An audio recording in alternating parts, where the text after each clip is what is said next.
Skin cancer মানে বিভিন্ন ধরনের হয়, স্কোয়ামাস সেল কার্সিনোমা আমরা বলি, বেজাল সেল কার্সিনোমা বলে আছে, ম্যালিগন্যান্ট মেলানোমা আছে, এমনকি আপনার শরীরে ভিতরে কোথাও ক্যান্সার হয়েছে তার একটা মেটাস্টেসিস হয়ে স্কিনের ওপরে টিস্যু ডিপোজিশন হয়, যেটাকে আমরা সেকেন্ডারি মেটাস্টেসিস বলি।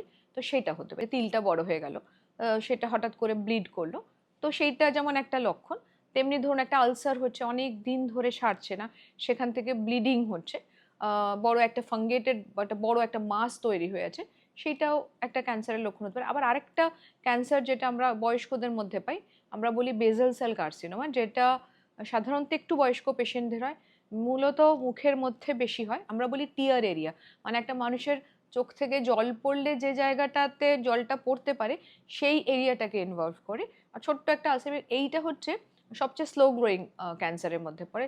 অনেক সময় মানুষ বুঝতেই পারে না যেটা আদৌ ক্যান্সার, পরে হয়তো ডাক্তারকে কোনো কারণে দেখাতে গেলেন, তখন হয়তো ডাক্তারবাবু বললেন যে এটা ক্যান্সার। এই মূলত 3-4টে টাইপ অফ স্কিন ক্যান্সার আমরা সাধারণভাবে দেখে থাকি। ফলো করুন সংবাদ প্রতিদিন ডিজিটাল।